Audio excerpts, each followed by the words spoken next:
할렐루야. 참으로 영광을 하나님 앞에 올려드립니다. 오늘 또 날은 참 좋습니다. 약간 따뜻하죠. 예.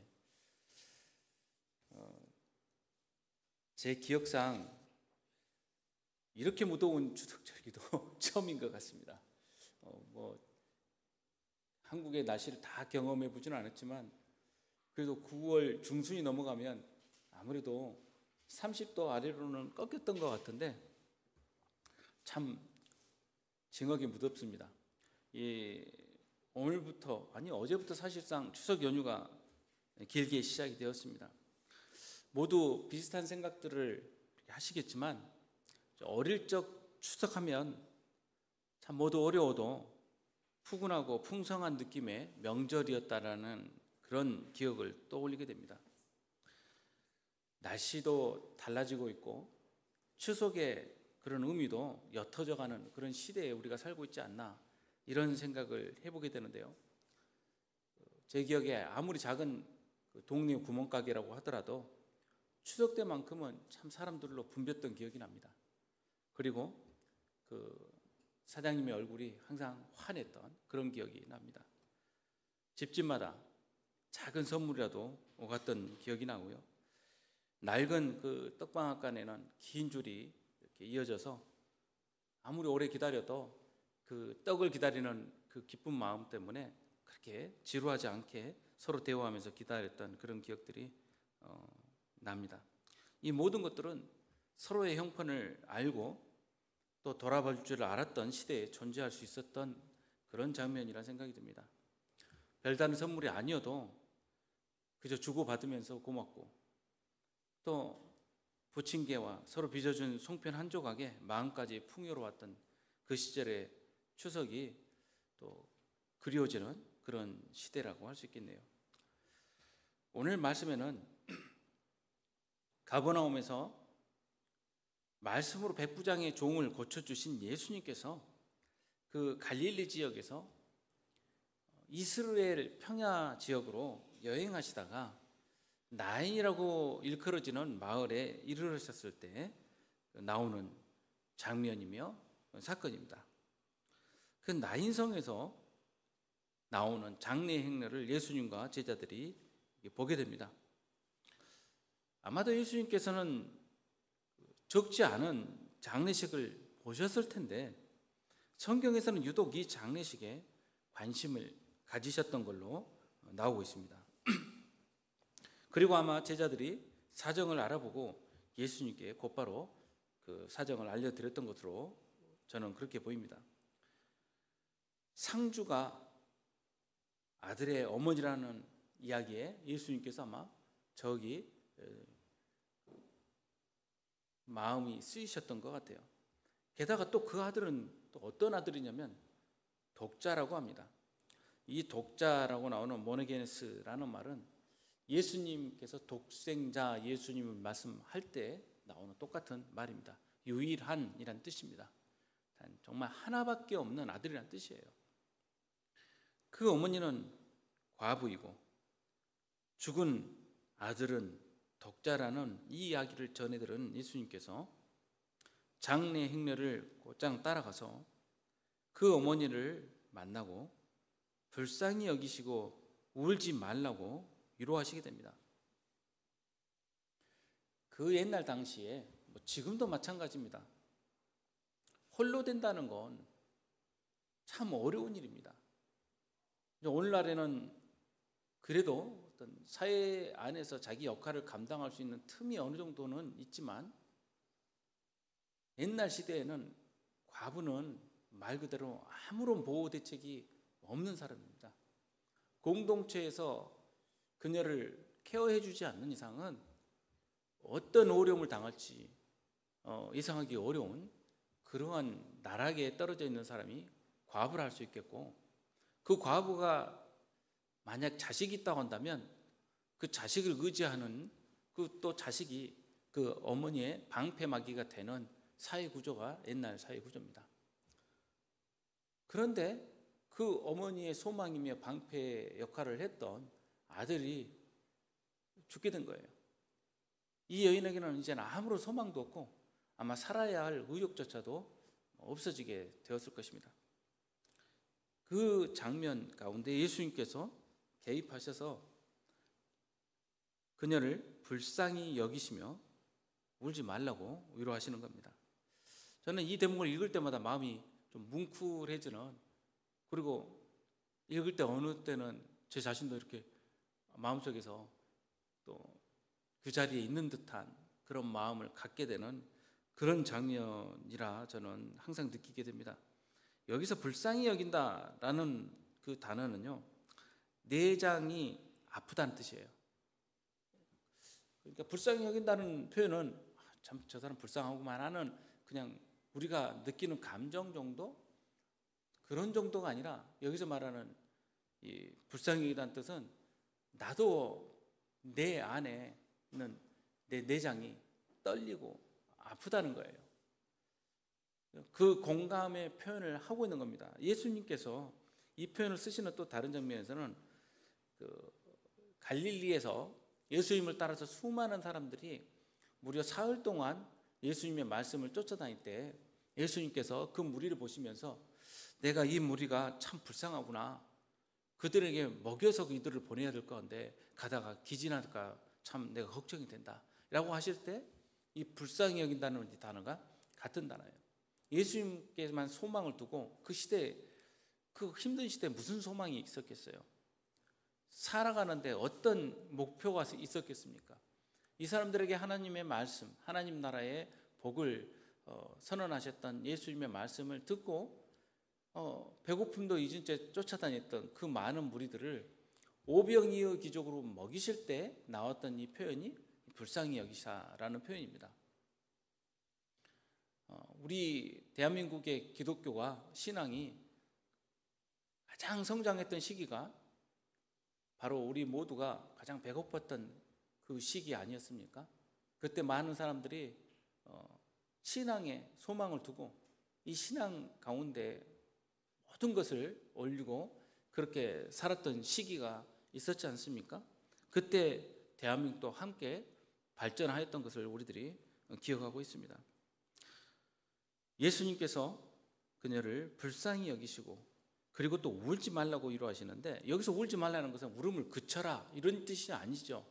울지 말라고 이야기했을 때는 이 뜻은 내가 당신과 함께 슬퍼합니다라는 뜻이 담겨 있는 것이고, 또 하나는 그 슬픔을 나 또한 함께 책임지겠다는 의미가 담겨 있을 때 울지 말라고 이야기할 수 있는 겁니다. 그냥 울지 말라고만 말할 수는 없는 거예요. 그 슬퍼하는 내용을 내가 알고 있고 내가 그 슬픔을 함께 감당하겠다라는 표현이 들어갈 때 그 앞에서 함께 이 말을 할 수 있는 것입니다. 성경에서 보면은요, 아마 이렇게만 써져 있지만 저는 아마 예수님께서 이 말씀을 하시면서 다가가셨을 때 이미 예수님께서는 지극히 눈물을 보이시고 계시지 않았을까, 저는 충분히 상상이 듭니다.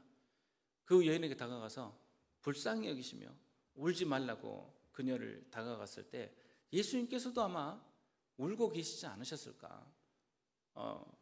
성경에는 예수님께서 웃으셨다는 표현은 안 나와요. 그런데 우셨다는 표현은 몇 차례 등장을 합니다. 물론 예수님께서 한 번도 안 웃으셨을까? 저는 그렇게 생각되지는 않아요.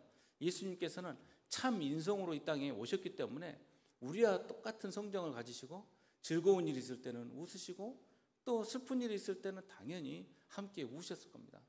제자들과 함께 농담도 하지 않으셨을까? 저는 좀 그게 불순할지 모르지만 저는 그런 생각을 해봅니다. 제가 청년부 때 주보를 만드는데 주보에 맨날 똑같은 그림이 들어가서 어느 날 주보에 예수님께서 환하게 웃으시는 그림을 제가 그린 게 아니라 그 그림이 있길래 그 그림을 갖다가 복사해서 붙여서 잘라 넣어서 이 주보와 그 문집을 만들었어요. 그 한 달에 한 번씩 나오는 그 옛날에는 그런 거 만들었잖아요. 청년부끼리 한 달에 한 번씩 글도 막 서로 싣고 해갖고 만들었잖아요. 그걸 만들어서 이렇게 돌렸는데 그것이 장로님들 손에 들어갔습니다. 장로님이 저를 호출하셨어요. 그래서 저에게 하시는 말씀이 예수님께서 경망스럽게 웃는 장면을 주보에다가 싣고 이렇게 해야 되겠냐고 호통을 치셨어요. 그때 당시에 예수님은 항상 거룩하시고 또 근엄하시고 이런 얼굴이 당연하다고 느껴졌던 때라 저도 이해를 했습니다. 거기서 제가 뭐 저항하거나 뭐 이런 경우가 다 있습니까? 예수님이 안 웃었을까요? 이렇게 하면서 대들거나 그러진 않았고요. 네 라고 이제 하고 나왔습니다. 그 뭐 장로님들 앞에서 기가 죽어서 그런 게 아니라 이해가 됐으니까 장로님들이 그렇게 말씀하시는 것이 우리의 시각과 달리 우리는 이미 만들었잖아요. 그랬으니까 된 것 아니니까 뭐 거둬라 이런 말씀하신 건 아니니까 예수님께서는 충분히 즐거워하시고 웃지 않으셨을까? 뭐 베드로가 옆에서 방귀 끼면 대글대글 웃고 그러지 않으셨겠어요 서로 간에. 예. 그러나 웃으셨다는 그런 장면을 강조하는 그림이 없는 것은 웃었다는 것을 굳이 써두실 필요가 없기 때문이라 저는 생각하기 때문에 자연스럽게 웃는 것은 자주 나오지 않았을까 생각이 됩니다. 웃는 장면에 함께 한다는 것은 쉬운 일이죠. 모두 웃기는 일이 있거나 웃을 만한 즐거운 일이 있으면 함께 즐거워할 수 있는 것은 매우 쉬운 일입니다. 그러나 우는 자리에 함께 들어가는 것은 결코 쉽지 않습니다. 슬픔의 탄식은 오히려 드러내실 필요가 있기 때문에 성경에서 강조되어 쓰여 있지 않나 저는 그렇게 생각이 듭니다. 예수님께서 우셨다는 직접적 언급은 적어도 3차례 이상 나옵니다. 예수님께서 슬픈 감정을 드러내시고 우시는 장면은 다른 장례식에서도 나오는데 나사로의 죽음 앞에서 나오십니다. 요한복음 11장 32절에서 35절에 보면 마리아가 예수님을 만나서 그 발에 엎드리고 예수님 앞에 예수님께서 이곳에 계셨으면 내 오라버니가 죽지 아니하였겠나이다 이렇게 말하는 장면이 나옵니다. 예수께서 마리아가 우는 것과 또 함께 온 유대인들이 함께 통곡하는 것을 보시고 심령에 비통히 여기시고 불쌍히 여기사 여기서도 불쌍히 여기시는 장면이 나오네요. 이르시되 그를 어디 두었느냐 이르되 주여 와서 보옵소서 하니 예수께서 눈물을 흘리시더라. 아마 이런 똑같은 말씀 비통히 여기시고 불쌍히 여기시고 이런 장면 끝에는 예수님께서 눈물을 보이셨다라는 장면이 나오는 것을 보면 오늘 그 과부와 함께 하셨던 예수님께서도 저는 당연히 눈물을 함께 흘리시지 않으셨나 이렇게 생각이 듭니다. 그리고 감람산에서 예루살렘 성으로 들어오실 때 예루살렘 성을 보시면서 탄식하며 우시는 장면이 나옵니다. 예루살렘아 예루살렘아 선지자들을 죽이고 내게 파송된 자들을 돌로 치는 자요 암탉이 그 새끼를 날개 아래 모음같이 내가 내 자녀를 모으려 한 일이 몇 번이더냐 그러나 너희가 원하지 아니하였도다 보라 너희 집이 황폐하여 버린 바 되리라 하시면서 통곡하시는 장면이 이 말씀에 나오고 있습니다. 지금도 예루살렘에 가면 예수님의 눈물교회라고 불리는 예수님께서 예루살렘을 보시면서 통곡하셨다고 전해지는 그 자리에 교회가 세워져 있습니다. 그 교회 안에 들어가 보면 제단 밑에 암탉이 병아리를 모으는 그런 모자이크 그림이 그려져 있어요. 예수님께서 그 백성들을 안으시고 모으시려고 얼마나 애를 쓰셨습니까? 그러나 그렇게 되지 아니하였고 이제 예수님의 십자가 처형이 얼마 지나지 않고 로마 군대가 예루살렘 성에 들이닥칠 것이고 예루살렘 성은 돌 하나 남기지 않고 모조리 회파될 것입니다. 또 수많은 사람이 그 제단에서 죽임을 당하게 될 것입니다. 예수님께서는 그 역사적 사실뿐 아니라 그 이후에 당하게 될 이 슬픈 일들 때문에 예수님께서는 그 자리에서 탄식하고 우시는 장면이 나옵니다. 과부를 만나서 불쌍히 여기고 울지 말라라는 그리고 달래시는 예수님의 모습을 보면서 참으로 우리의 질고를 지고 우리의 슬픔을 아시는 예수님의 마음을 우리는 함께 느낄 수 있습니다.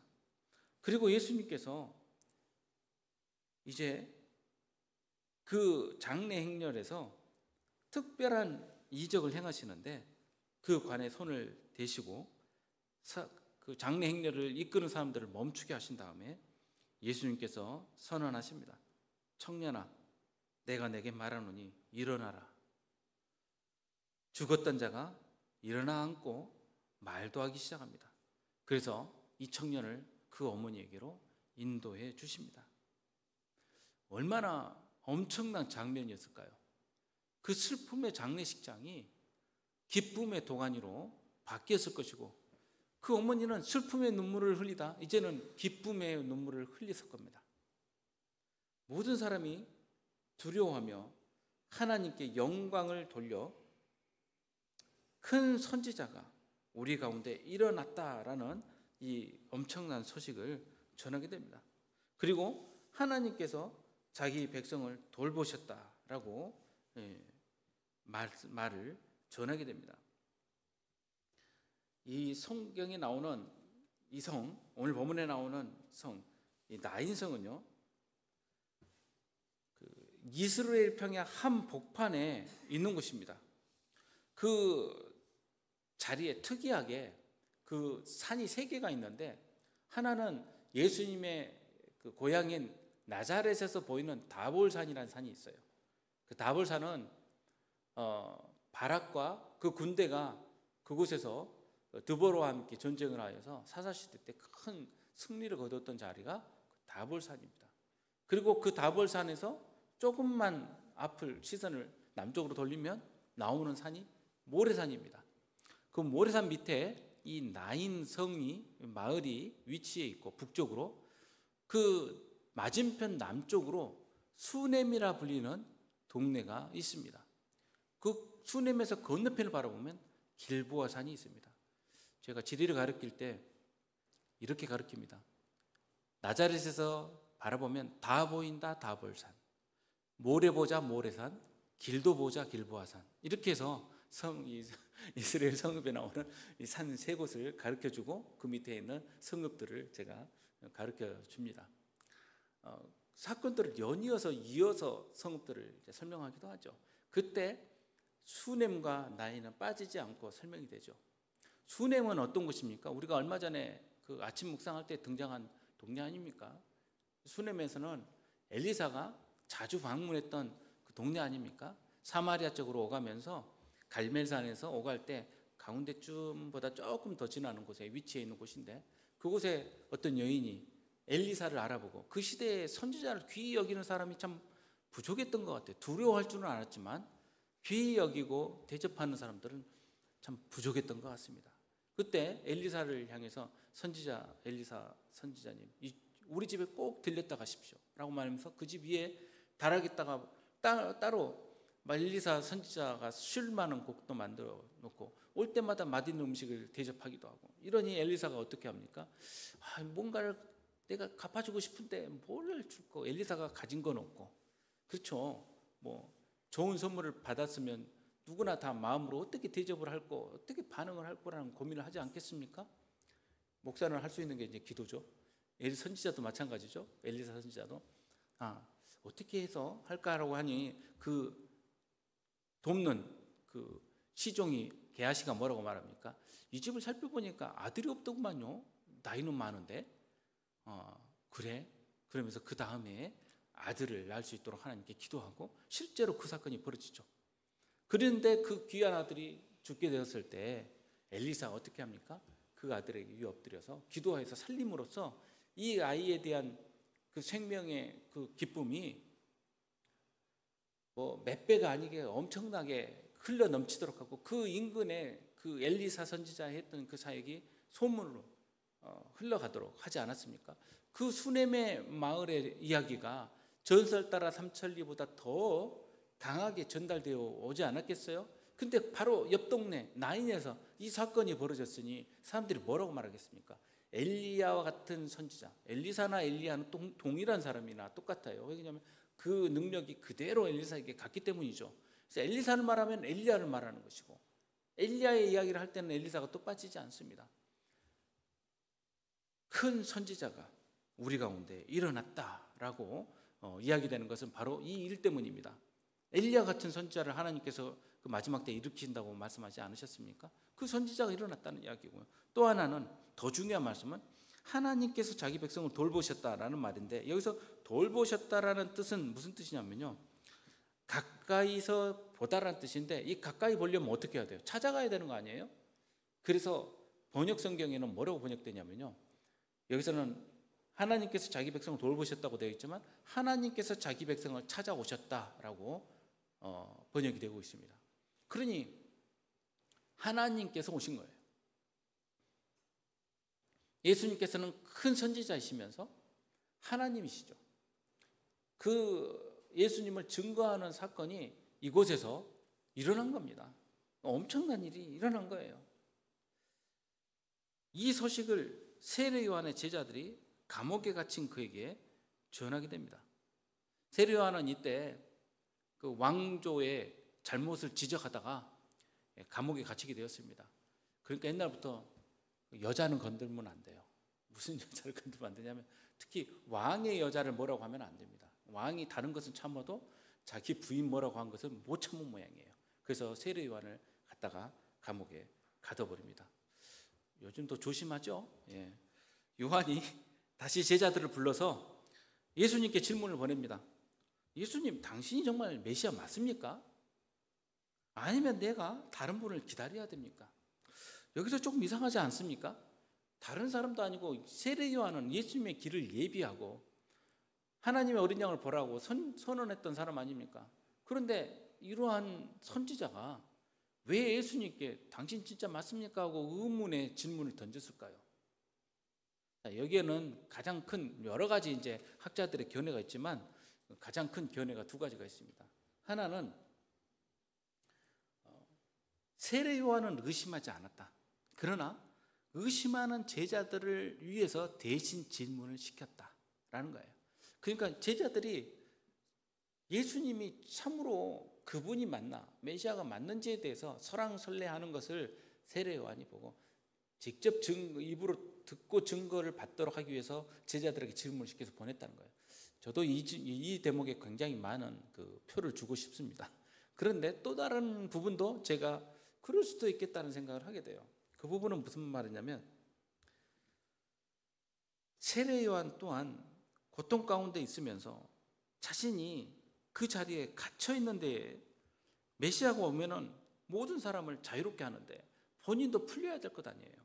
그러니 그에게 있어서 질문은 메시아가 맞다면 내가 언제까지 이곳에 갇혀 있어야 될까라는 것이 궁금한 사건이었을 수도 있겠다라는 생각도 해봅니다. 사람은요, 마음속으로 그 갖게 되는 두려움과 고통은 똑같기 때문이에요. 엘리야 또한 그러지 않습니까? 그 대선지자가 이세벨이 말한 말, 너 내일까지 살아있으면 내가 가만히 안 있어.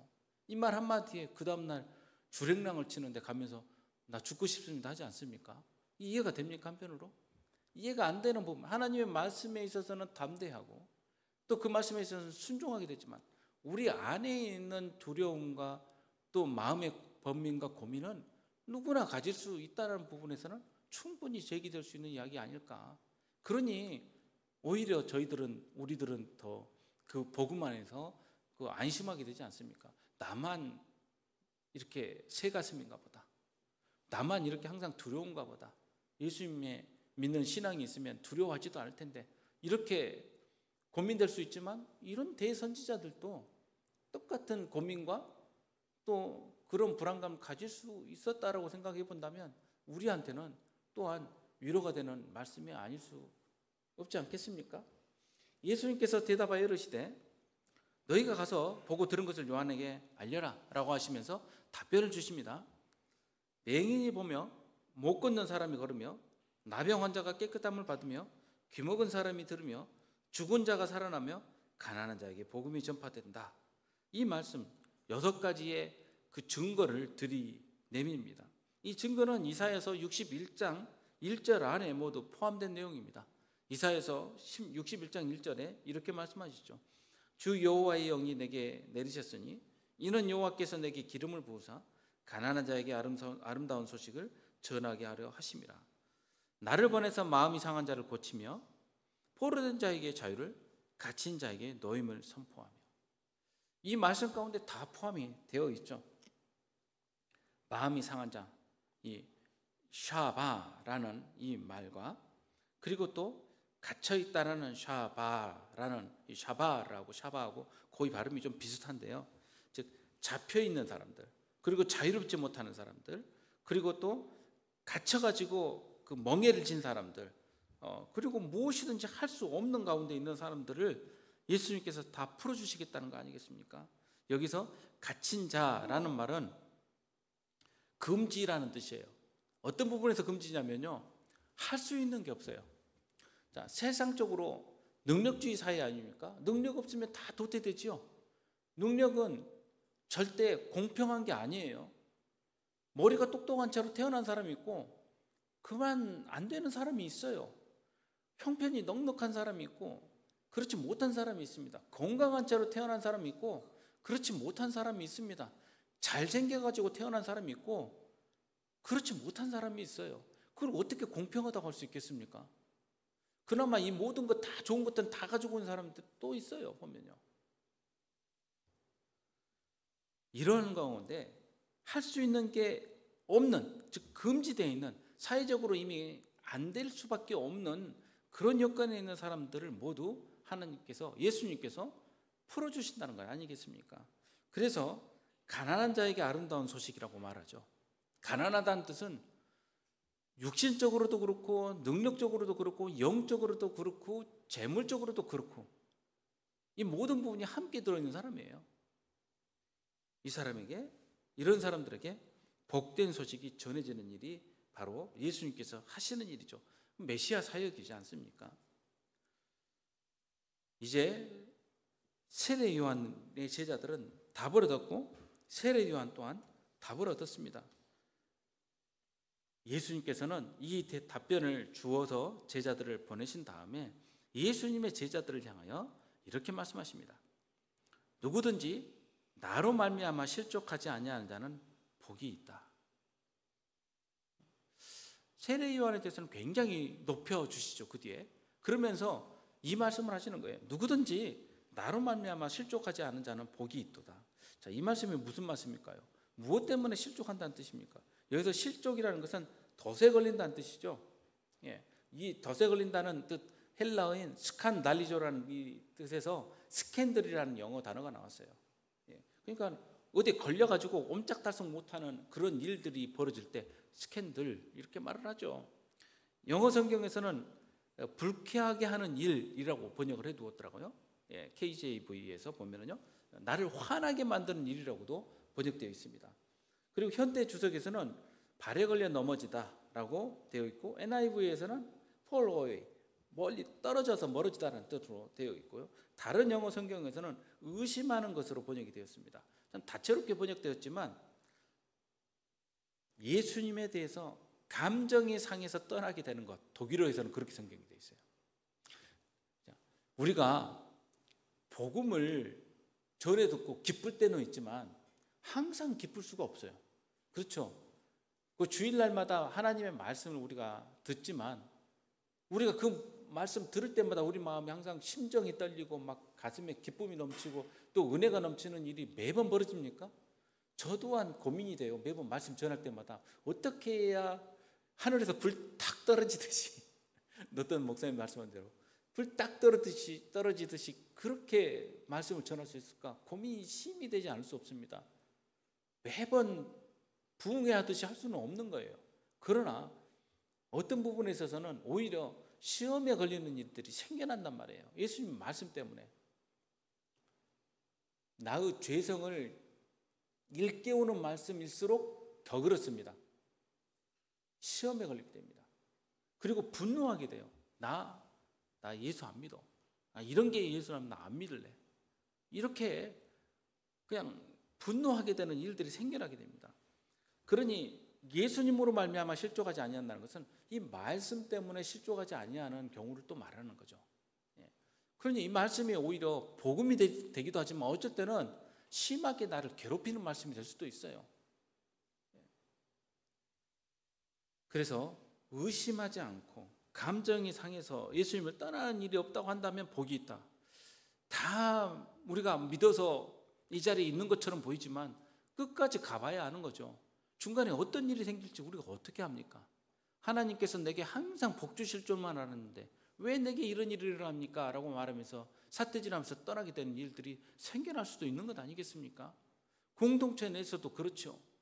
마음이 상해서 떠나는 일들이 더러 일어나지 않습니까?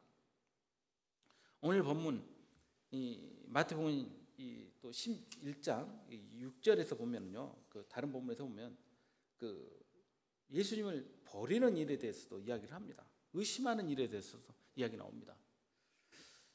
그러면 예수님께서는 이렇게 말씀하시는데요. 내가 메시아라는 사실에 대해서 의심하지 않는 사람은 행복하다. 이것은 무슨 말씀이냐면 예수님께서 그 마태복음에서 이런 말씀을 하시는 거예요. 나를 배척하거나 버리지 않는 사람, 나를 떠나지 않는 사람들은 복이 있다라고 말씀하시는 거예요. 성도 여러분, 우리들에게 있어서 믿음을 가로막는 문제는 무엇입니까? 보지 못하게 하는 것, 말씀을 듣지 못하게 가로막는 것은 무엇입니까? 저에게도 이런 심각한 질문이 젊은 날에 있었습니다. 뭐 지금도 젊습니다만 더 젊은 날에요. 요즘 젊다는 말을 언제까지 써야 됩니까? 최소한 60대까지는 써야 되는 것 같아요. 그렇죠? 그래서 나이가 좀 이제 들다 보니까 이런 말을 하다면서도 저도 아차 싶을 때가 있습니다. 나이가 들긴 뭐가 들어요? 아직 한참이죠. 예, 그렇죠? 그런데 좀 더 어렸을 때 그때 이런 고민들을 해볼 때가 있었어요. 하나님께서 살아계신데 왜 세상은 이 모양 이 꼴일까? 악이 왜 이렇게 흥왕하고 악한 놈들은 왜 저렇게 떳떳할 수 있을까? 권성징악은 소설에만 있는 건가? 참 해답을 얻기 위해서 많이도 뺑뺑이를 돌았던 그런 기억이 납니다. 뭐 기자 생활을 했을 때는 정말 많은 사람들을 만나서 인터뷰도 하고 좀 지혜가 있다는 분들, 이런 분들 만나면 그런 질문들을 수없이 많이 던져보기도 하고 또 그런 모순된 현장을 직접 찾아가 보기도 했습니다. 사람들은요, 결국 하나님을 탓하지요. 예. 왜 당신이 살아있으면 개입하지 않냐고 묻습니다. 하나님이 살아계신다면 저럴 수가 있어? 라는 말을 쉽게 던집니다. 살아계시는 거 맞냐고 따지지요. 그런데 결정적으로 내 삶에 개입하시기를 원하시는 하나님은 거부합니다. 세상 가운데 다른 일에는 다 개입하시기를 원하면서 내 삶에 개입해 들어오시는 하나님, 그 하나님은 거리를 두려고 합니다. 적당히 오세요. 그만큼만 오세요. 더 가까이 오지는 마세요라고 말을 합니다. 나의 아픔에 동정하시기 원하시고 또 찾아오시기는 원하시는 예수님을 거절하죠. 나를 의지하라고 요청하시는 하나님 말씀은 외면하죠. 내가 의지할 것은 따로 있고요. 그 의지를 좀 더 세게 해주세요 라고 요청을 하지만 하나님께서 내가 너의 소망이며 기쁨이다, 기업이다 라고 말하는 데는 거절을 합니다. 오늘날 역사적으로 예수님의 존재 자체를 부인하는 사람들도 많지만 그리스도인이라고 자처하는 사람들 가운데서 오히려 역사적 예수님은 믿지만 구원자이신 예수님을 믿지 않는 사람들이 적지 않습니다. 당시 예수님께서 복음을 선포하실 때 그 고향 사람들도 예수님을 실제적인 분으로 인지를 하였죠. 하지만 예수님께서 구원자이심은 믿지 못하였습니다. 한편으로 예수님의 기적을 체험한 사람들 가운데서도 기적은 그대로 인정하였지만 예수님께서 구세주이심을 믿지 않은 사람들이 참으로 많았습니다. 그 오병이어 기적 현장에서 그 오병이의 떡과 물고기를 같이 나눠 먹었던 사람들이 예수님을 구세주로 인정하지 않지 않아요? 이유는요, 내가 원하는 것을 받지 못하였다고, 아직 부족하였다고 하다고 생각하기 때문입니다. 내가 원하는 것을 달라라고 소리치기 때문이죠. 그딴 것은 필요 없고 내가 지금 필요한 것, 이것을 채워달라 이 말입니다. 하지만 예수님께서는 오히려 보다 큰 것, 자신의 모든 것, 자신의 목숨을 나를 위하여, 우리를 위하여 내어주셨던 것입니다. 저는 땅의 문제 가운데 예수님의 현현, 나타나심을 찾아보려고 부지런히 다녔던 때가 있었습니다. 그러나 진짜 문제는 내 안에 있은 것을 깨달아 알았습니다. 세상의 악의 문제를 해결하려고 하면서 내 안에 있는 악의 문제를 해결해 주실 예수님을 기대하지 않았던 것이죠. 내가 먹고 사는 문제, 건강의 문제를 해결해 달라고 말씀 올리면서 내가 참으로 살기 위한 그래서 그렇게 필요한 생명의 양식에는 눈을 뜨지 못했던 때가 있었던 것입니다. 예수님께서는 나의 슬픔, 나의 기쁨과 함께 하고 계신다는 것을 여러분 믿으십니까? 예수님께서 나를 위해 흘리신 눈물을 느낄 수 있는 사람은 행복한 사람인 것입니다. 히브리서 4장 15절에 우리에게 있는 대제사장은 우리의 연약함을 동정하지 못하실 리가 아니요 모든 일에 우리와 똑같이 시험을 받으신 이로되 죄는 없으시니라. 아멘. 우리가 이 말씀 보았죠? 나의 고통을, 내 상처를 함께 보듬기 위하여 이 땅에 참 사람으로 오신 예수님을 믿는 믿음이 어떤 이유든 어떤 상황이든 이러한 것으로 말미암아 방해받지 않은 사람은 참으로 행복한 사람인 것입니다. 이러한 믿음은 누구나 가질 수 있는 것이 아니기 때문입니다. 하늘로부터 내려온 선물이에요. 그래서 택함 받은 사람이 아니고는 그러한 가운데 기뻐할 수가 없어요. 아니, 꼴을 보니까 세상 천지 지지라고만 항상 기뻐서 해죽해죽 하는 사람을 만날 때가 있지 않습니까? 그리고 그 사람들의 고백은 뭐냐면 예수님 때문에 그렇다는 거예요. 참으로 모든 것을 가진 행복한 사람이라고 할 수 있습니다. 천지의 주제이신 아버지여, 이것을 지혜롭고 슬기로운 자들에게는 숨기시고 어린아이들에게는 나타내심을 감사합니다. 옳소이다. 이렇게 된 것이 아버지의 뜻입니다. 예수님께서 이렇게 아버지께 아뢰지 않았습니까? 지혜롭고 슬기 있는 사람들에게는 참 어처구니 없는 일이죠. 세상 가운데 의지할 만한 것이 우리들 보기에는 없는데 그렇게 즐겁다 하고 하나님 때문에, 예수님 때문에 행복하다고 말하는 것이 이해가 되겠습니까? 그들 눈에는 하나도 들어오지 않습니다. 그러나 이런 것들을 자기들은 오히려 지혜롭다 생각하고 자기들은 오히려 부하다고 생각되는 사람들에게 숨기시고 어린아이들 같은 그러한 믿음을 가진 사람들에게 나타내 보이시는 것, 이것을 예수님께서는 하나님 앞에 감사드리지 않았습니까? 성도 여러분, 우리는 택함받은 하나님의 자녀입니까? 그렇다면 말씀에 눈을 뜨고 귀를 열어 보고 들으시기 바랍니다. 오늘 먹을 떡에만 매인 삶은 죽음으로 끝나는 삶입니다. 이 순간 땅의 걱정이 아니라 하늘의 기쁨을 소망하는 성도님들 되시기를 주님의 이름으로 축복합니다. 다 같이 기도하겠습니다.